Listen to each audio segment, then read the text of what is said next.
Ya. Baik, assalamualaikum warahmatullahi wabarakatuh.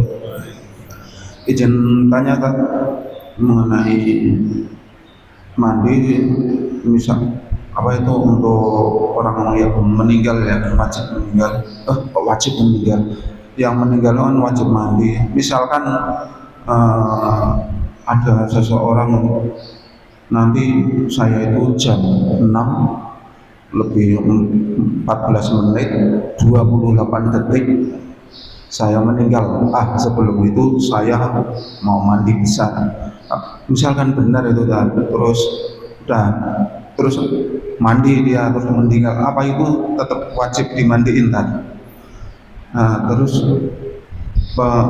pertanyaan yang kedua itu, saya pernah dengar orang yang meninggal berapa tahun, benar kuburannya dibongkar ternyata jasadnya masih utuh. Nah, itu harus disyarati seperti mayat baru. Itu apakah ada tuntunannya tadi? Mungkin itu aja. Terima kasih. Assalamualaikum warahmatullahi wabarakatuh. Iya, alhamdulillah jazakumullah pertanyaannya, dua pertanyaan. Yang pertama pertanyaannya kami ulang mengenai apa tadi? Orang mayit Ya. udah tahu meninggalnya terus. Mayit sebelum mayit berarti masih hidup dia punya bilang begitu. Nanti sekian saya mau mati. Ya. Kemudian dia mandi besar gitu ya, mandi. Ya. Apakah orang yang model begitu kemudian wajib dimandikan? Ya.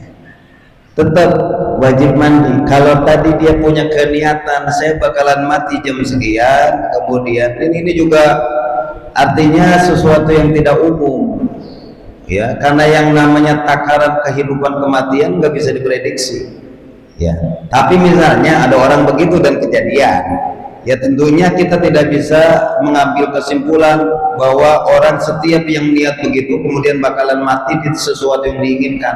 Enggak. Ini mah barangkali ada orang kayaknya saya mau mati besok jam sekian, detik sekian, saya mau mati, semua mandi. Ternyata harapan itu dia ucapin memang di detik itu dan waktu itu dia meninggal. Itu sudah ketentuan Allah misalnya begitu. Kalau memang terjadi, kemudian dia sudah mandi duluan, coba perhatikan ya, perhatikan. Jadi kewajiban mandi bagi orang yang hidup itu nggak bakalan wajib kecuali yang 6. Yang tadi dikarenakan senggama bersetubuh dan juga ujung hasyafahnya masuk, kemudian apa lagi? Keluar air, mani, kemudian mati, ya. Kemudian kalau perempuan khusus adalah haid, setelah nifas, setelah melahirkan. Nah kalau dia niat wajibnya untuk wajib mandi dia kalau kayak orang mati, itu nggak ada syariatnya.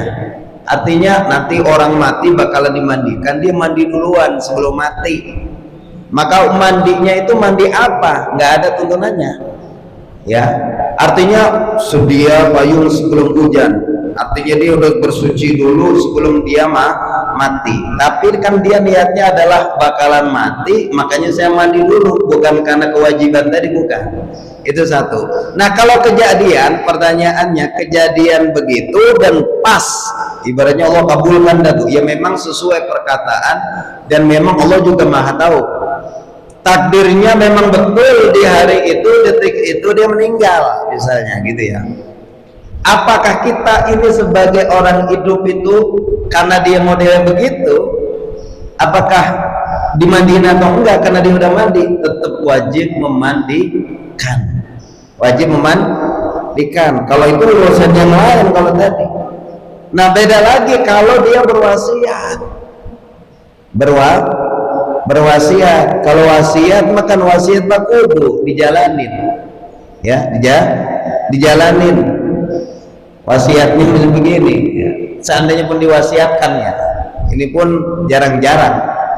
Abah udah mandi tadi malam, besok abah mau mati, nggak usah dimandiin dah. Wasiatnya begitu, jangan dimandiin, diwasiatkan ke anak. Ya 1001 adanya begitu mah. Ya, seandainya pun terjadi, ya udah kalau nggak dimandiin. Tetapi bagaimana antara wasiat yang seperti itu dengan haknya? Maka hukum itu dihitung kadar kewajiban. Satu, wasiat dalam hal waris wajib, wasiat dalam hal kebumian penguburan wajib. Saya meninggal nanti tolong dikuburin di Mekah, ya udah kuburin di Mekah, jangan dibawa ke Bojonggede. Itu wasiat, nggak ada ongkosnya Ustaz, ya bawa aja balik misalnya, udah bagian, atau ngomongnya begini, udah bagian pas di sono, wasiatnya di sini, wasiatnya dikuburin di mana? Di Wanajaya, meninggalnya di Mekah. Hitungannya yang mana dulu nih? Cakepan di Mekah, tapi wasiat itu wajib, maka dibawa ke sini, ya itu wasiat. Nah kalau wasiatnya wasiat mandi, yang nggak perlu pakai wasiat itu memandi, ya nggak ada ketentuan syariatnya. Kudu dia mah wasiat yang memang tidak secara umum dalam syariat, ya.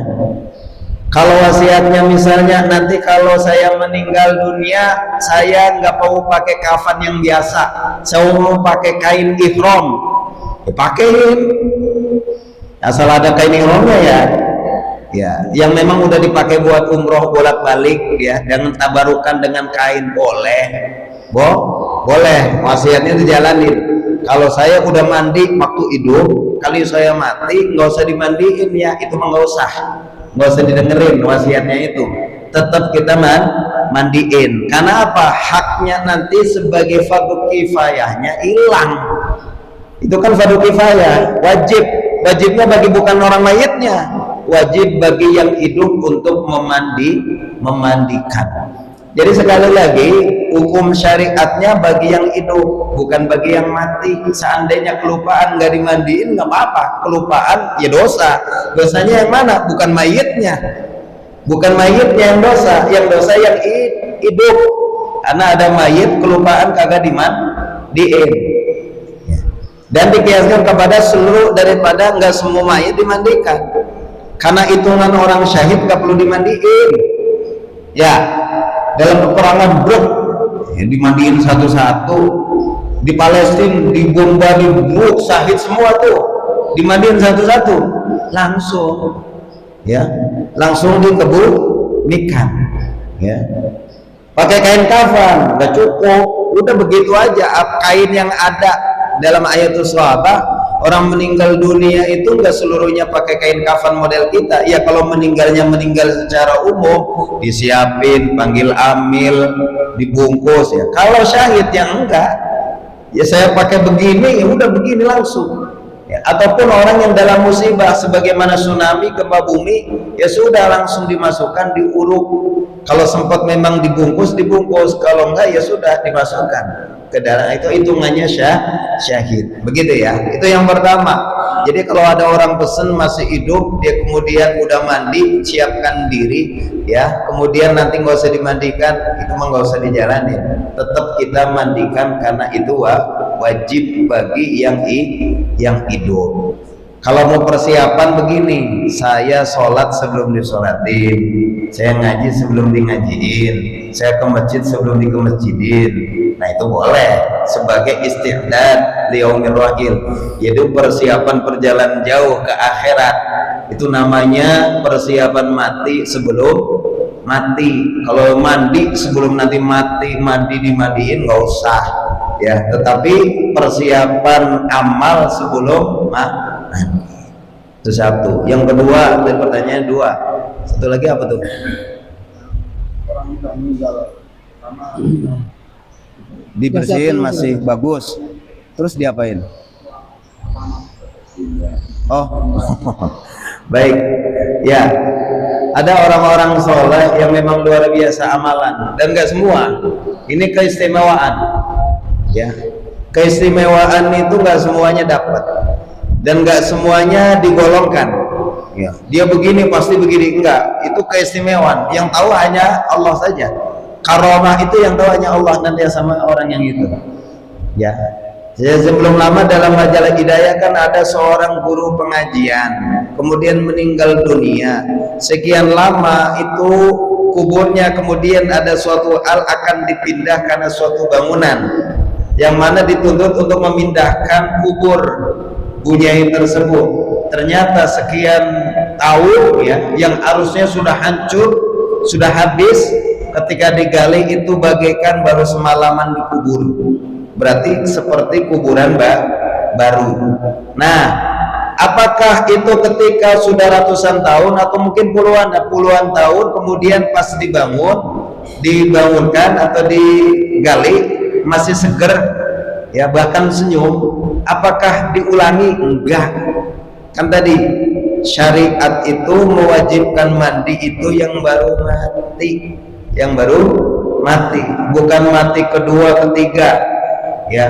Ada mati suri itu ya, udah dimandiin bangun lagi, mati lagi, gak usah dimandiin lagi, repot, udah sekali ya. Kalau mati suri sekali. Ada tahu mati suri ya, dia sudah diyasinin, udah disolatin, tiba-tiba bangun lagi ya. Itu 1001 juga cerita begitu modelnya. Apakah kemudian mati lagi, jadi bangun sebentar doang, ngelongok, mati lagi dah. Nah itu yang kedua mati beneran itu. Apakah diulangi mandi? Nggak usah, karena kewajibannya awal sudah selesai. Jadi nggak ada i'adah, pengulangan sebagaimana yang tadi disebutkan, cukup mewajibkan sekali. Jadi bukan ada hal yang begini, nanti kalau nggak dimandikan mayatnya nggak diterima, kalau nggak dimandikan nanti begini begitu segala macam. Bukan, mayatnya udah menjadi mayat, dia nggak mikirin mandi, nggak mikirin yang lain-lain tapi menjadi kewajiban kita. Jadi wajibnya mandi kita karena ada suatu syariat, tuntunan seperti sholat dan lainnya. Kalau orang mati itu udah kagak sholat, udah kagak baca Quran, udah kagak ibadah, in qata'a amalu, semuanya habis, selesai. Nah, mewajibkan mandi bagi kita yang wajib memandikan. Jadi mandinya mayit bukan karena dituntunan syariat untuk nanti dia sholat segala macam, hanya kewajiban kita membersihkan manusia terakhir sebagai kesucian terakhir ya. Tapi kadang-kadang mau saya tambahkan sedikit, kadang-kadang begitu fanatiknya kita dengan mandi dan wudhu itu. Kadang-kadang begini, orang tua kita meninggal, orang laki nih, ada ibu-ibu ataupun mungkin jemaah yang akrab datang nangis-nangis, megang-megang, ada anaknya suka begini. Dan ini sering nih, saya sering kalau ngurusin jenazah ada begitu, Ustadz bilangin sama dia jangan dipegang, bukan mahram, nanti wudhunya batal. Ada pernah gitu ya? Iya. Jangan biarin, lihat jari jauh aja, dibuka aja, nggak usah dicium ya gitu. Pas ada nyium, waduh, padahal dia mah yang ngomel doang, wudhu juga enggak, dia kagak ngerti. Artinya yang batal yang mana? Kalau yang batal itu yang nyiumnya ya, paham? Orang hidup itu bersentuhan orang yang hidup, berbeda jenis dan bukan hubungan mahram, maka batal, termasuk menyentuh orang mati ya.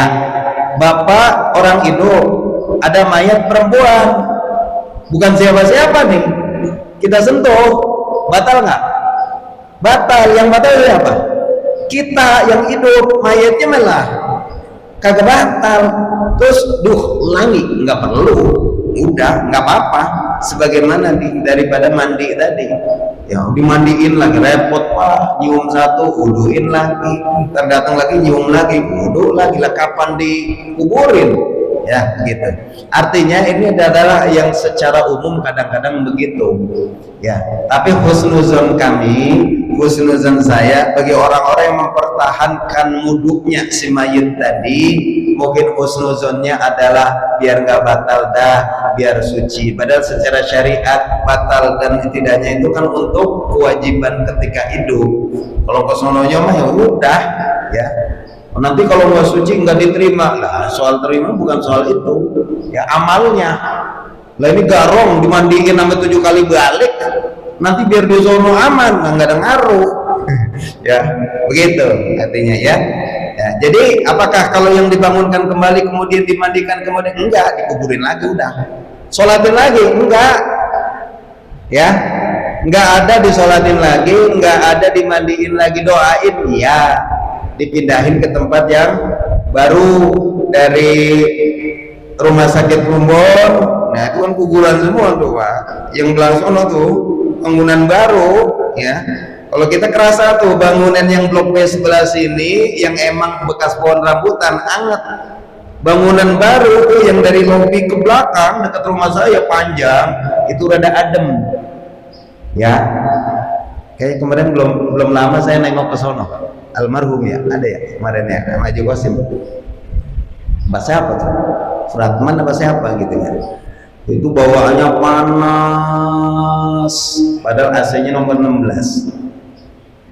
AC-nya dimatiin sampai menggigil ya, ada bayangan, ada itu, ada macam-macam begitu ya. Itu bukan sekali, bukan dua kali, saya berapa kali nganun jemaah di daerah situ, yaitu bisa terjadi saja bekas-bekasnya saja ya. Tapi kan kita punya ayat kursi, kita punya adzan ya, kita punya amalan-amalan kayak gituan takut ya. Masa ustadz segede Vespa surganya giliran ada yang selip tuh kayak perasaan ada yang lewat ya, masa ustadz begitu takut ya. Jangan, ruqyah aja udah selesai beres ya begitu. Tapi efek-efeknya memang ada, efek-efek bekas-bekas yang memang dipindahkan kuburan model begitu ada saja ya, suasana. Jadi tidak wajib dimandikan dosa. Allah cukup ya.